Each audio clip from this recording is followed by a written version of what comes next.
Okay, we are recording. So, welcome. I'm Dan. Uh, Hi.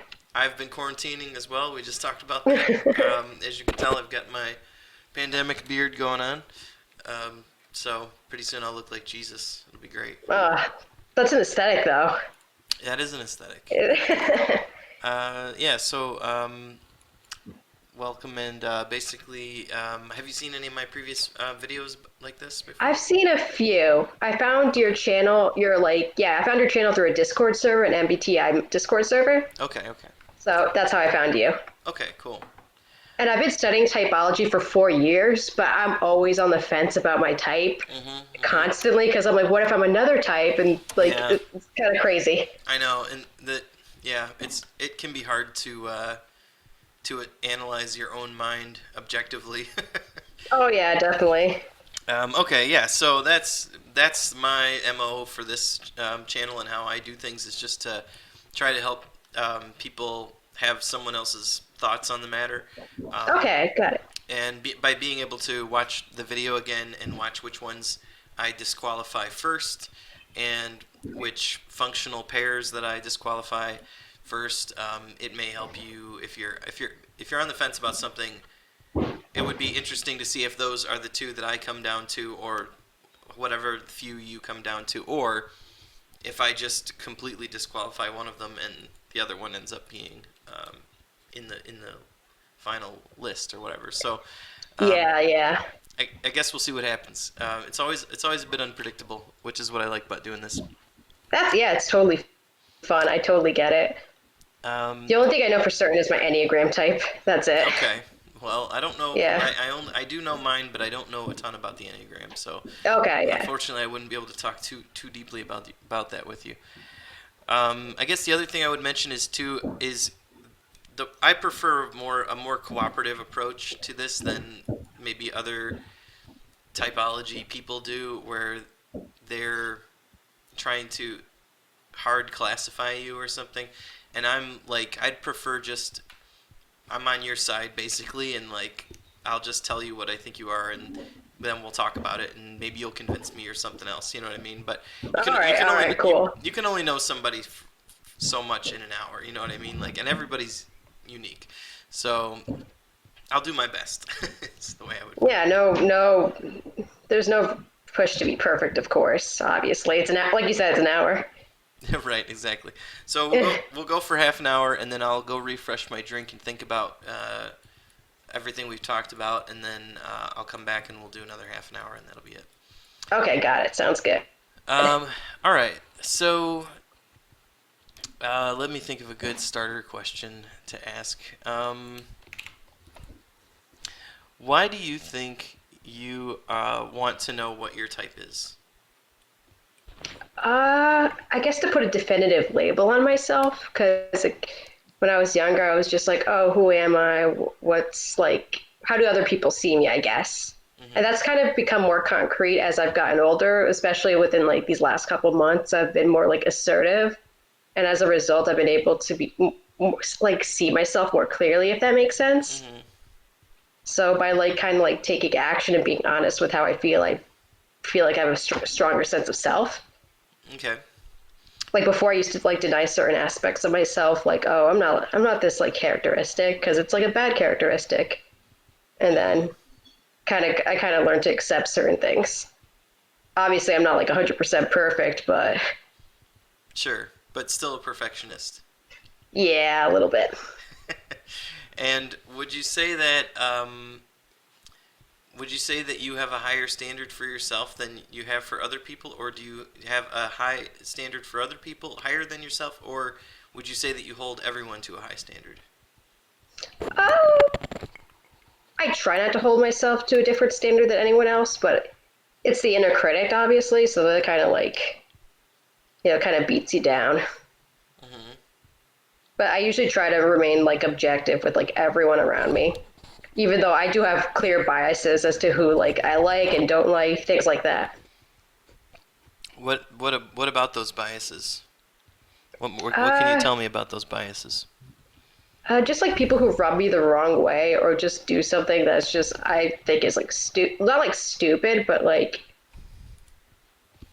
just I don't know how to describe it. Like maybe let's use like an online forum for example, because I've been spending a lot of time on those lately because quarantine.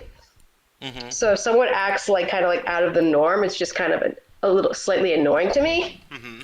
Or something I feel like, or if they say some like political stance just to get like a rise out of someone, I'm just like, why would you talk about that? Why, so what is it about, what is it inside, what is the reason why they shouldn't talk about that? Uh, What is it that they're talking about, and why are they not, why are they talking about it? Why shouldn't they be talking about it? Sorry for that. yeah, no, you're I'm thinking as totally, I'm talking. It's not working too well. yeah, don't worry, I do that all the time. I'm doing it right now. Let's see. I already forgot the question. What was it? Like, what makes me like react the way I do? Uh, well, you were saying that people shouldn't say certain things, right? Yeah. And what is the category of things that you're talking about? Uh, like comments that are like socially unaware, political things, even though what we're talking about is completely unpolitical, or people who just like want to argue for like not even to like gain like like perspective on an issue. They just want to prove that they're right and they just want to piss people off. Does that make sense? Mm-hmm. So does it, what, I'm trying to find out what it boils down to. Uh, Does it boil down to people hurting other people? uh, Not really, honestly. I've realized that it's mostly about how I feel. Okay. So it's like why did you do that? Now I'm gonna be like worried about other people, and it's not. I don't know. It just annoys me. It's like kind of like instinctual. And is it that you don't like worrying about you don't like having to worry about people? Uh, Kind of. I feel like mostly it's like just me, like kind of like they're ruining the peace almost. Okay. Like we could have like a nice, peaceful environment, and then they say something that I don't agree with, and then that could possibly cause conflict. I'm like, what are you doing? I see. Does that make sense? Yeah, um so is so in a situation where someone is saying something you disagree with, you are more likely to hold back because if you perceive that it's a divisive topic or something like that. Uh, it depends on the situation. Online, I'm a bit more. I like to pick my battles. Mhm. So if I'm like picking a fight with like a not picking a fight, but if like a family member approaches me with like an opinion I don't agree with, I let them know that I don't agree with them, like usually immediately, Mhm. depending on my comfort level. And sometimes I just like keep it to myself and Okay. Let's see here. Let me think about something here. Um,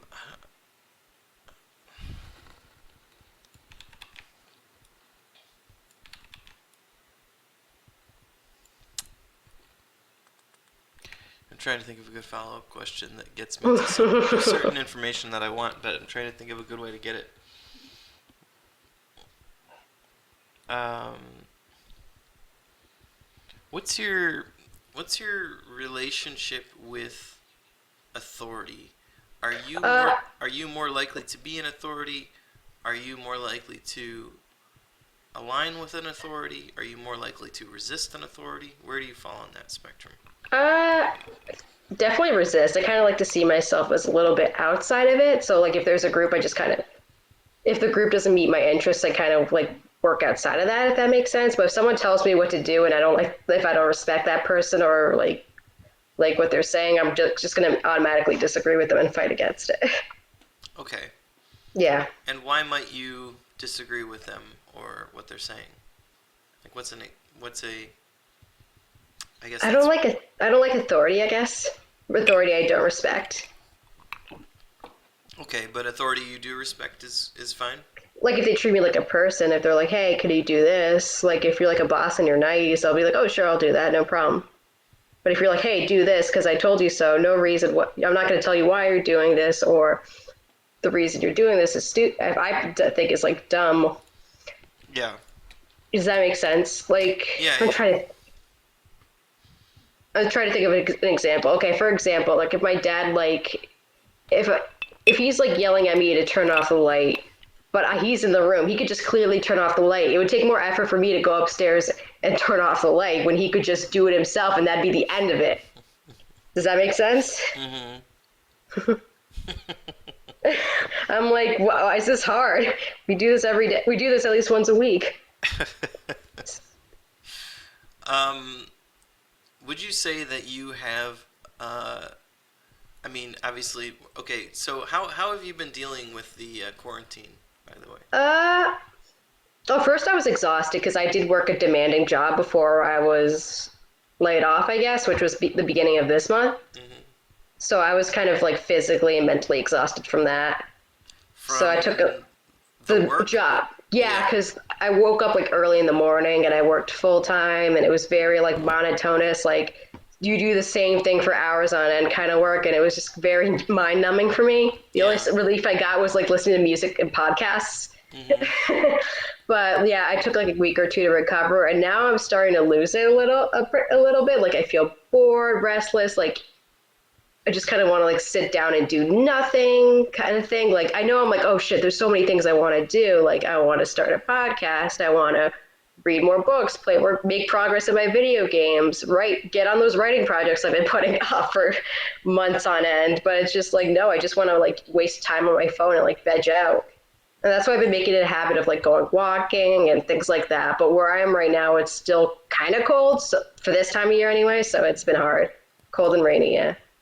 And what about like social implications of what's been happening? How have you been dealing with how you were socially before this and how you are now? Well, I was already very isolated from my friends due to reasons, I guess.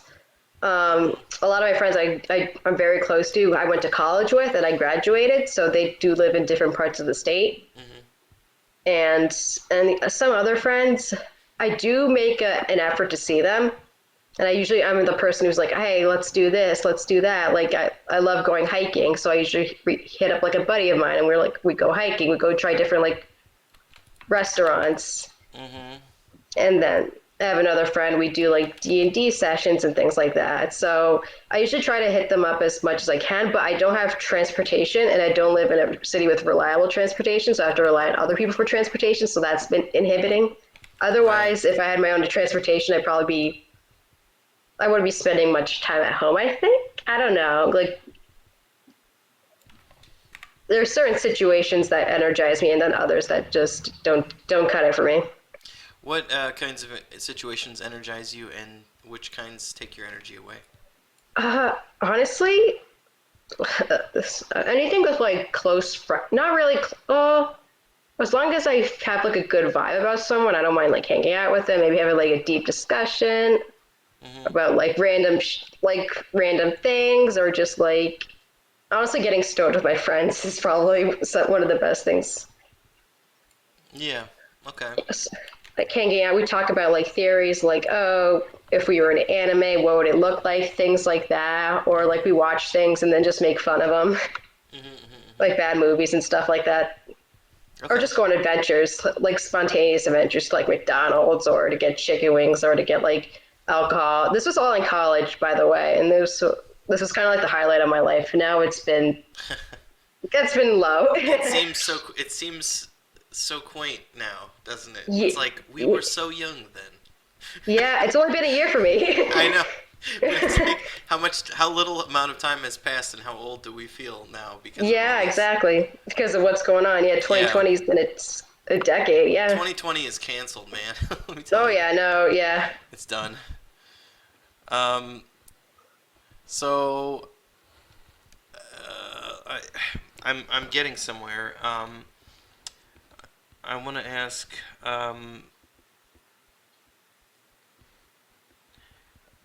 So let me ask you this. And this is kind of a typical question, but I mean, it's just a question I'm curious about. Oh, do you mind if I tell you about an experience I had afterwards? It kind of helped me Sure. realize my type, but I'm still on the if side about it. But you can proceed. I'll No, go answer the ahead. question. No, go ahead. Tell me about it. That's fine. So I had this is TMI, but I had two edibles once, and then it dawned to me that I could be an ENFP. But the reason, like before that, I was like INTP, ENTP, but none of those really felt right Hmm. for some reason. But for some reason, like ENFP or like INFP felt right because it's like, oh, I think I do use extroverted intuition. I don't know. I kind of doubt myself all the time. All right. Well, let me try. So you said you have watched my videos before, but um, have you watched me do the convergence slash divergence test? I think I'm familiar with that. Okay. Could you describe it briefly if you don't mind? Well, I don't want to give it away. So I'll just ask. I'll just give it to you, and then we'll see how you do. Um, so the first one is I need you to tell me 5 things that these 3 things have in common. Okay. So 5 things these 3 things have in common. That's right. It has to be all 3. The 3 things are a rose, a piece of cooked steak, and the moon. They're all solid objects. Okay. You can see all of them. Okay. Um, what was the middle second one again? Steak. I guess all 3 of them can be used as symbols because, like, the moon's symbolic, a rose can be symbolic. You can use Sure. steak to represent food. Hmm. I don't know if that's a stretch, but No, that's fine. Yeah, that's 3. you just needed 3 or 4, 5. 5. Okay, 5. 2 more. Okay. Um, I said you could see them, right? Yeah. Okay. You can use one of your 5 senses to like observe them. That's another stretch too, I guess. Okay. I mean, you've already said you can see them though, so let's see if I we mean, you can. can taste steak. Yeah. Yeah. So you're saying you can taste all 3 of them? Is that what you're saying? I mean, you can use at least one of your 5 senses. Okay. I think that's a stretch I compared to what you've already said. So, got to come up with 2 more that are different. yeah. Uh, um, all 3 of them come from like the natural world, I guess. Okay. Like not necessarily like a steak, but like a steak comes from a cow. A cow is like Sure. a biological Okay. thing that comes from the earth. Does that make sense? Yeah. Okay. That's 4. Okay.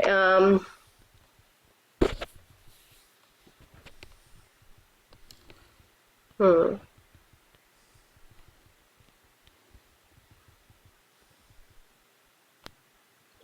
4.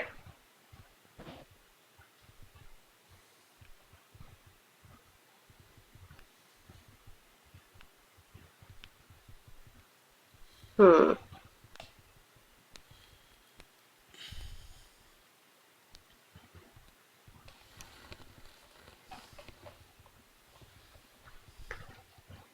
This is reminding me of a TED talk I watched once.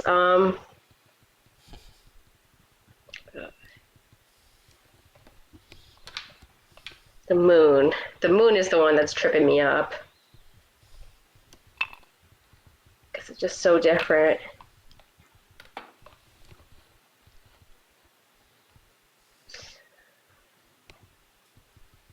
Oh. You can also cry uncle. No, it's gonna bother me. I want to figure it out myself. I know, because I feel uncreative if I can't come up with it. I'm trying to think of things that aren't like crazy stretches. Um, hmm. Symbol. It was a piece of steak, right? Hmm. Piece of steak. You can, I guess, this is a crazy stretch, but take them apart, I guess, like in a way that's like, I don't, that's good. That's good I enough. No, I was gonna say like take it apart because you know on the moon, like you don't see sometimes you don't see it at all at once, like a full moon. Sometimes it's in different phases, and you can cut up a steak, and then you can like take it apart like rose petals, Yeah, okay. and you can use that. That's a little crazy, I know. No, that's fine. That's fine. Okay, so the next one is I need you to come up with 5 unusual uses of rope that aren't like hanging yourself or tug of war or something like that. um, could use it to use it to like carry things. Well, hold on, I want to start all over. 3 unusual uses for rope.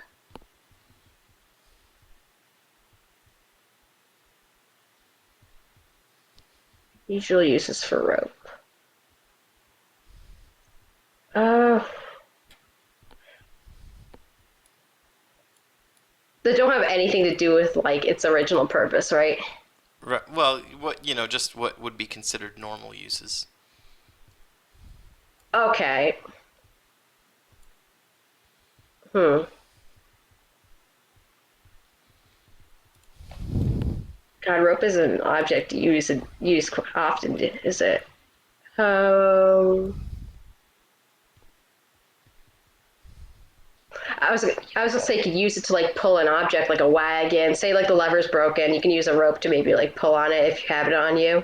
Okay, that's one. Um, you could use it as a I don't know how well this will work, but maybe you could use it like for a fire, like to feed a fire. Yeah, okay, that's two. Um, let's see. You could probably use it to make like maybe like crafts or something if you take it apart. Okay, Does sure. that Three. does that work? Yeah, that's fine. All right, and crafts. What else?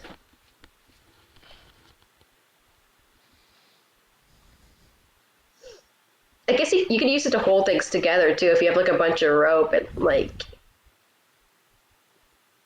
if you use maybe like newspaper or something, you could use it to like you could wrap it all together. I don't know. Does that make sense? Probably Yeah, not. yeah. I mean, that's pretty conventional use of rope, but you can cry uncle on this one too if you want. No. You're at 3.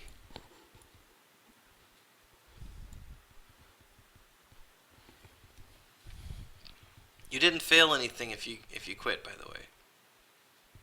And eventually it won't matter if you quit or not because I will have already made a determination based on how long it took. Oh, damn. So it doesn't even matter at this point. You can keep trying if you want.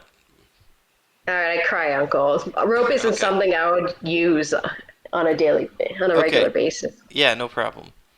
So, let me just make a couple of updates here.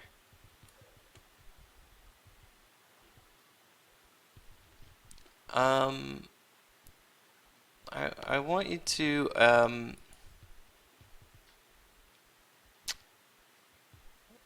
how far into the future do you typically think? Just in your when your mind is like wandering or whatever.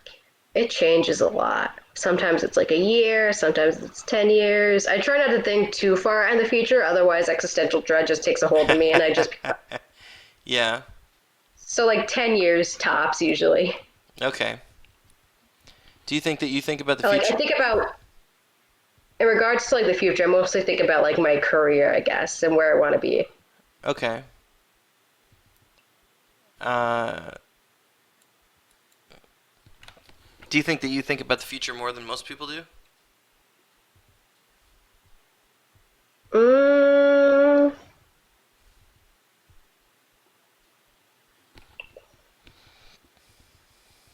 should I think about the future? I don't know. I've never heard anyone really. I mean, like people think about it, but they think about it in like a very like, oh, like how financially stable will I be in like 5 years from now? Like I Hmm. don't like to think of it that way because that just sounds horrible to me. That sounds soul sucking. Yeah. Doesn't sound fun. So I try to think about like, oh, like what will my social media profile look like? What kind of creative things will I be doing in like 5 years? Like who knows? Like it's kind of there are so many things I kind of want to do, but I feel like I can't do them. I don't know. It's kind of overwhelming. Why do you feel like you can't do them? Usually I get it. I usually like have an idea and I'm just like, oh, let's implement this, and then I start talking about it with other people, and then that kind of like gets me going. Like I can't be alone with my own ideas because it's just hard for me. I just like talking about them with other people. I've gotten better about this and like Mhm. just kind of like curbing projects when I know like I'm in too deep, and Mhm. like stop dragging people alongside with me. Mhm. So What do you that's a positive. what do you mean dragging people alongside with you? So like if I want to make like a video game, for example, I can't do all of that alone. I need like other people's talents. Yeah. I need to utilize like their talents. But thankfully for this one project, which I started late last year, nothing really happened. So I didn't have to like it wasn't like anyone was making any like huge sacrifices in the name of the project. Uh huh. So I didn't feel like I felt bad about it, of course, like, oh, I can't do this project. Hold on. So if faced with it, What are you doing here? Okay, okay, fine, whatever. Oh, sorry about that. so do you find yourself naturally recruiting other people to help you do the things that you don't want to do in your projects? It's not really that I don't want to do them. It's just that I don't have the skill set. Okay, right. That's not the issue. Like if I feel bad about having people like take shoulder on like any of the work. I just know I can't do that. Do the Mhm. work. Like I can't produce music. I'm not a good enough artist to like create art or Mhm. like at a level I need the art to be. So things like that. Right, but you know what the level it needs to be. You know what it needs to be, and you know you don't have the skills to get to do it. So you know what it looks like, and when you talk to someone else, you can identify Yeah, that they know. basically like I can pick out people for like what talents they have, I think, Yeah. Okay. and utilize them in like a very cohesive way, I guess. Mhm. Mhm. Mhm. So like I asked my friend who's a musician, I was like, "Hey, do you want to help me with this project?" And I know she's like really passionate about music. I know she like can make some good stuff, so that's why I reached out to her. And I know she's interested in the same similar kind of interests as I am. So Yeah. yeah. All right. I have a hunch of what type you are, and I need to go pour a drink. And we'll return in part B. Oh no. I know, and we'll dig really deep, and that's where we'll find out. Okay, this is gonna be scary. It's probably gonna be some type I never expected, or It could be. It could be. I'm going down an interesting direction, and it could also possibly explain why it's been difficult for you. So okay, we'll see. All right. So to be continued for those who are watching. See you in part B. okay.